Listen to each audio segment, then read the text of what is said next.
हम लोग अभी इतना जान चुके हैं कि जो टीसीपी है, transmission control protocol, this is reliable data transfer protocol.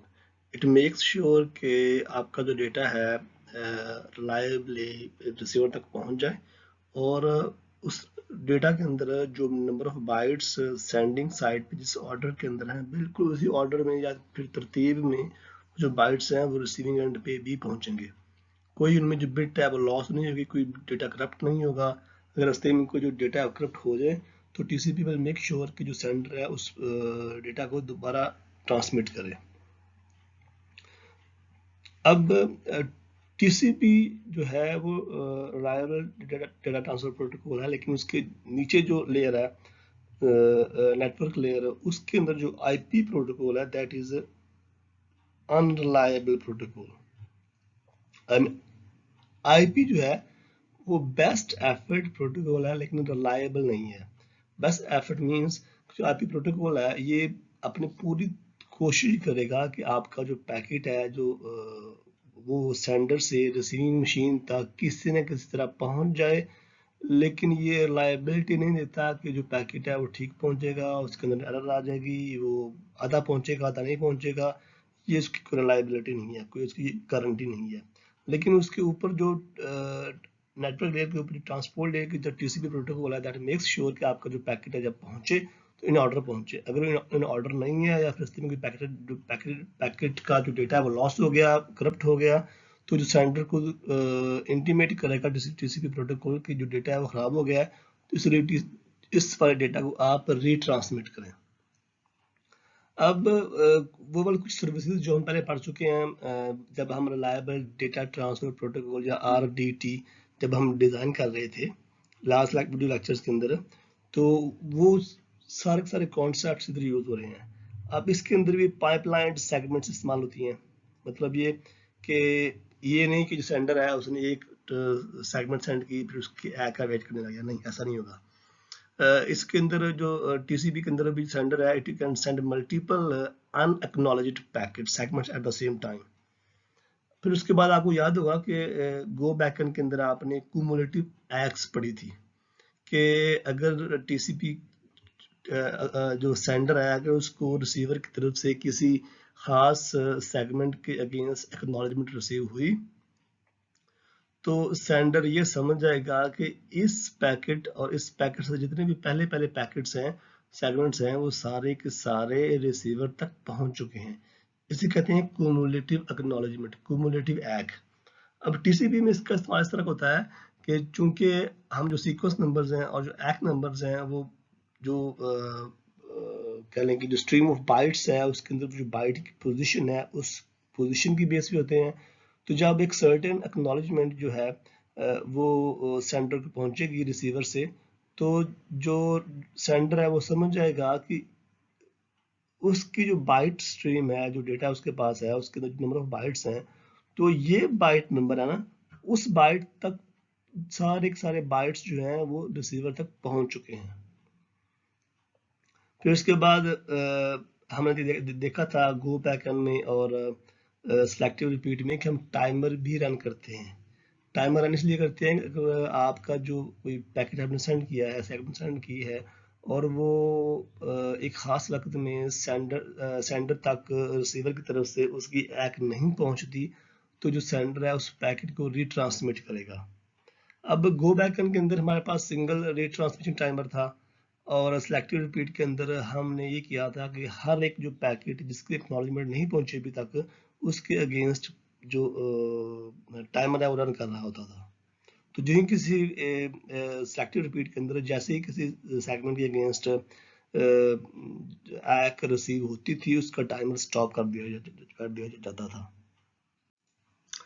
अब मल्टीपल टाइमर्स को हैंडल करना, मल्टीपल टाइमर मतलब कि let's say 100 timers, multiple timers को हैंडल करना प्रोग्रामिंग में बिकम्स क्वाइट डिफिकल्ट। तो इसलिए टीसीपी के अंदर डिफिकल्ट भी हो जाता है, फिर ये रिसोर्सेज भी काफ़ी ज़्यादा ऑक्यूपाई करता है। इसलिए टीसीपी के अंदर सिंगल रीट्रांसमिट टाइमर है। अब ये टाइमर उस पैकेट के अगेंस्ट होता है, सेगमेंट के अगेंस्ट होता है जिसका सीक्वेंस नंबर सबसे लोअर हो और जिसकी एक अभी तक नहीं पहुंची। बिल्कुल वैसा ही कॉन्सेप्ट जिस तरह का गो बैक एन के अंदर था। अब टीसीपी के अंदर रीट्रांसमिशन कब होती है, जो पैकेट है वो रीट्रांसमिट कब होगा या दोबारा कब सेंड किया जाएगा? एक तो तब जब उसका जो टाइम आउट है वो हो जाएगा टाइमर का, और दूसरा तब जब जो उसको एक्स पहुंची हैं वो एक ही एक्स 2 बार पहुंच जाए उसको, आई मीन एक ही सेगमेंट के अगेंस्ट उसको 2 एक्स वसूल हो, आई मीन डुप्लीकेट एक्स हो, तब वो पैकेट रिट्रांसमिट करेगा। अभी यहाँ हम देखते हैं टीसीपी के अंदर जो सेंडर है उसके ऊपर कौन कौन से इवेंट जनरेट होते हैं और फिर उन इवेंट्स के अगेंस्ट वो कौन कौन से एक्शन लेगा। बाय द वे जो ये चीज़ है ये भी हम नेक्स्ट स्लाइड में देखेंगे एक फाइनल स्टेट मशीन की जरूरत में। अब जो सबसे पहला इवेंट है वो तो ये है कि जब सेंडिंग साइड पे जो टीसीपी है उसको एप्लीकेशन लेयर से डेटा जब रिसीव होगा, अब जब उसको डेटा रिसीव होगा सबसे पहले क्या करेगा, सबसे पहले वो एक सेगमेंट जनरेट करेगा। अब वो segment with sequence number this one SEQ number hash. अब ये जो सीक नंबर है सीक्वेंस नंबर, ये असल में सेगमेंट का नंबर नहीं है, ये वो जो बाइट स्ट्रीम है ना, जो डेटा है जो सेंडर ने सेंड करना है उसके अंदर जितने बाइट्स हैं, अब उस बाइट स्ट्रीम में से जो chunk of bytes TCP select करेगा उस सेगमेंट के अंदर रखने से, उस चंक ऑफ बाइट में जो सबसे पहला बाइट है ना उसका उस बाइट स्ट्रीम के अंदर जो नंबर है वो होगा सीक्वेंस नंबर, ये सेगमेंट नंबर नहीं है। अब अगर जो टाइमर है वो ऑलरेडी रनिंग नहीं हो रहा, रन नहीं कर रहा, तो जो टीसीपी है वो टाइमर को भी रन कर देगी। अब यहाँ पे फिर देख रहे हैं जिस तरह गो बैक एंड के अंदर था, timer is for the oldest unacked segment. अब अगर आपको याद हो जब हमने वो ऐसे वो डिफरेंट सेगमेंट्स हमने ड्रॉ किए थे, हमने ये कहा था कि ये आपका बेस है, फिर आपका आगे ये नेक्स्ट सीक्वेंस नंबर था ऐसे करके ना, तो और ये आपकी एक विंडो थी सेंड विंडो एन था। अब उसके अंदर गो बैक एन के अंदर जो बेस थी ना, जो बेस था वो बेस ऐसी सेगमेंट थी जो सबसे पुरानी थी और अभी तक उसका एक्ट रिसीव नहीं हुआ। अब बेस से पहले पहले जितने भी सेगमेंट्स थे सबका एक्ट जो है वो सेंडर को रिसीव हो चुका है, और जो टाइमर है वो उसमें बेस के अगेंस्ट ही रन कर रहा होता था। ठीक हो गया। अब अगर चेक करें यहाँ पे कि सेंडर को एक एक्ट रिसीव होगी। अब वो जो एक्ट सेंडर को रिसीव हुई है वो जो यहाँ पे इस विंडो के अंदर जो पैकेट्स वो सेंड इस विंडो के अंदर जो वो पैकेट सेंड कर चुका है और जिनकी अभी तक उसको एक्ट रिसीव नहीं हुई, वो एक्ट उस उन पैकेट्स में से किसी एक के अगेंस्ट उसको रिसीव हुई होगी। अब लेट्स से उसको जो एक्ट रिसीव हुई है वो ये जो बेस है इसके अगेंस्ट रिसीव हुई है। अब इसका मतलब है जब उसको जो एक्ट रिसीव हुई वो इस बेस के अगेंस्ट है, तो अब बेस क्या बन जाएगी, बेस इससे जो नेक्स्ट वाला पैकेट है वो बेस बन जाएगी, बेस इधर आ जाएगा पॉइंटर, और जो ये क्या लेंगे बाइट था जिसके अगेंस्ट उसको एक्ट रिसीव हुई है, ये जो कॉम्प्लीटेड बाइट्स हैं उनके अंदर चला जाएगा जो जिनकी एक्ट रिसीव हो चुकी है। और साथ ही जब बेस इधर मूव करेगी इधर नेक्स्ट बाइट के ऊपर, तो साथ ही जो उसके अगेंस्ट जो टाइमर है वो स्टार्ट कर दिया जाएगा। अब जब टाइम आउट हो जाए, जब टाइम आउट डेफिनेटली होगा किसके अगेंस्ट, वो जो बेस सेगमेंट है जिसको बेस पॉइंट कर रहा है, जब उसको टाइम आउट होएगा तो वो क्या करेगा, वो उस सेगमेंट को रिट्रांसमिट कर देगा, रिट्रांसमिट करेगा, रिट्रांसमिट करने के बाद फिर टाइमर को रीस्टार्ट कर देगा।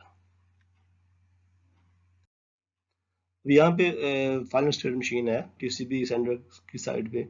अब सबसे पहले जब आप इसको स्टार्ट करते हैं मशीन को, जब टीसीबी स्टार्ट होगा फाइनल स्टेट मशीन के ऊपर, तो जो नेक्स्ट सीक्वेंस नंबर है वो इनिशियल सीक्वेंस नंबर के साथ उसको इनिशियलाइज करेंगे, और जो बेस है वो इनिशियल बेस सीक्वेंस नंबर, जो आपका जो बेस जो सेंड बेस है, आपको अगर आई थिंक याद होगा जो बेस है, जो सेंड बेस है वो जो सबसे पहला अनएक्ट पैकेट है जो कि यही होगा इनिशियल सीक्वेंस नंबर, उसके साथ उसको असाइन करेंगे। अब सबसे पहला जो लेट्स से है जो इवेंट है वो है data received from the application layer. जो एप्लीकेशन लेयर है वो टीसीपी को जो डेटा है वो सेंड करेगी कि भाई send this data to the other receiving end other receiver machine. तो क्या होगा, जो टीसीपी के सबसे पहले एक सेगमेंट जनरेट होगा। अब उस सेगमेंट का सीक्वेंस नंबर है वो नेक्स्ट सीक नंबर होगा। अब उसके अंदर आपको याद होगा कि उसके अंदर सेगमेंट के अंदर चेकसम भी होगा, चेकसम होगा और ये नेक्स्ट सीक्वेंस नंबर दोनों वैल्यूज होंगी। अब अगर तो टाइमर रन नहीं कर रहा तो टाइमर को रन कर दें, स्टार्ट कर दें आप।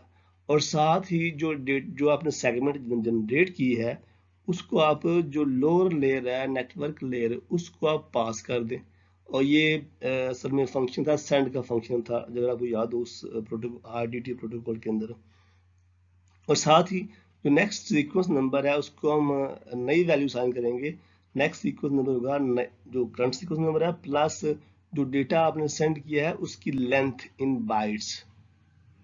अब जो आप में से गुड प्रोग्रामर्स हैं उनको तो इस चीज़ की बड़ी आसानी से समझ आ जाएगी, क्योंकि ये बिल्कुल प्रोग्रामिंग वाला कॉन्सेप्ट है कि आपने जो नंबर ऑफ बाइट्स आपने डेटा जो डेटा है जो आप भेज रहे हैं सेगमेंट के अंदर, उसके अंदर जितने बाइट्स हैं उन नंबर ऑफ बाइट्स को करंट जो सीक्वेंस नंबर है उसमें ऐड करें तो आपके पास जो नया सीक्वेंस नंबर है वो आ जाएगा। खैर, अब उसके बाद एक और इवेंट जो है वो है टाइम आउट। अगर जो आपका जो टाइम आउट है वो एक्सपायर हो जाए, टाइम आउट इंटरवल एक्सपायर हो जाए, तो क्या होगा, जो आपका अभी तक आपका जो वो पैकेट है जो सेगमेंट है जिसकी भी आपको एक रिसीव नहीं हुई और वो सबसे स्मॉलेस्ट है सीक्वेंस नंबर, उसको आप रीट्रांसमिट करेंगे। अब गो बैक के अंदर ये होता था कि जब आपका टाइम आउट होता था तो आप उस टाइम आउट के आगे जितने भी पैकेट आप सेंड कर चुके थे उन सब को रीट्रांसमिट करते थे। टीसीपी के अंदर ऐसा नहीं है। अब टीसीपी के अंदर जब एक टाइम आउट इंटरवल एक्सपायर होगा तो क्या होगा कि जिस पैकेट के अगेंस्ट वो टाइम आउट हुआ है सिर्फ वो पैकेट ही रीट्रांसमिट होगा। और अगर आप थोड़ा सा उसको फोकस करें तो आपको ये पता चलेगा कि जो टाइम आउट असल में जो टाइमर है वो रन कर रहा है उस सेगमेंट के अगेंस्ट जिसको हम कहते हैं सेंड बेस, कि वो जो अनएक्ट सेगमेंट्स के अंदर सबसे स्मॉलेस्ट सेगमेंट है ना विद स्मॉलेस्ट सीक्वेंस नंबर, वो था, उसके अगेंस्ट टाइमर रन कर रहा था। तो जब वो टाइमर रन करेगा तो हम सिर्फ उस बेस जो सेंड बेस है उसको ही रीट्रांसमिट करेंगे और रीट्रांसमिट करने के बाद दोबारा से जो टाइमर है उसको हम रीस्टार्ट टाइमर को हम रीस्टार्ट कर देंगे। अब जो थर्ड इवेंट है वो ये है कि जो सेंडर है उसको एक रिसीव हुई है रिसीवर से और जो एक की जो फील्ड है उसकी वैल्यू है वाई। अब ये मैंने डायग्राम ड्रॉ किया है जिस तरह वो डायग्राम है उससे मिलती जुलती जो हम पहले देख चुके हैं जो हम लोग। अब ये जो रेड वाले पैकेट्स हैं ये रेड वाले पैकेट्स वो वाले हैं जिनकी एक पहले सेंडर को रिसीव हो चुकी है। अब ये जो डार्क ब्लू वाले हैं ये पैकेट्स, ये वो पैकेट्स हैं जिनकी जो एक है अभी रिसीव नहीं हुई लेकिन वो पैकेट ट्रांसमिट हो चुके हैं सेंडर से रिसीवर की तरफ। अब ये जो पर्पल से पैकेट्स हैं ये वो वाले पैकेट्स हैं जो अभी ट्रांसमिट नहीं हुए लेकिन अभी चूंकि वो विंडो एंड के अंदर है तो इसलिए वो ट्रांसमिट अभी हो सकते हैं, ट्रांसमिट होंगे। और ये जो ग्रीन वाले पैकेट्स हैं वो वाले पैकेट्स हैं जो भी उस विंडो एंड के बाहर हैं तो अभी ये ट्रांसमिट नहीं हो सकते। अब लेट्स से जब वो एक जो है जब रिसीव हुई और उस एक की जो वैल्यू है वो एक नंबर है वो वाई है। अब अगर तो जो वाई है वो इस सेंड बेस जो है इससे उसकी वैल्यू बड़ी है, लेट्स से इधर कहीं फॉर एग्जांपल यहाँ पे है वाई, तो इसका मतलब ये है चूंकि इसके अंदर क्यूमुलेटिव बैक है टीसीपी के अंदर just like go back N, तो इसका मतलब है जो सेंडर है वो समझ जाएगा कि इससे पहले जो अनएक्ट पैकेट्स हैं ये तीनों, ये वाला और ये वाला और ये वाला, सेंडर समझ जाएगा कि ये तीनों पैकेट्स जो हैं इंक्लूडिंग दिस वन, ये sorry not including this one, इससे पहले वाले जो तीनों पैकेट्स हैं वो रिसीवर तक पहुंच चुके हैं बिकॉज ऑफ क्यूमुलेटिव एग।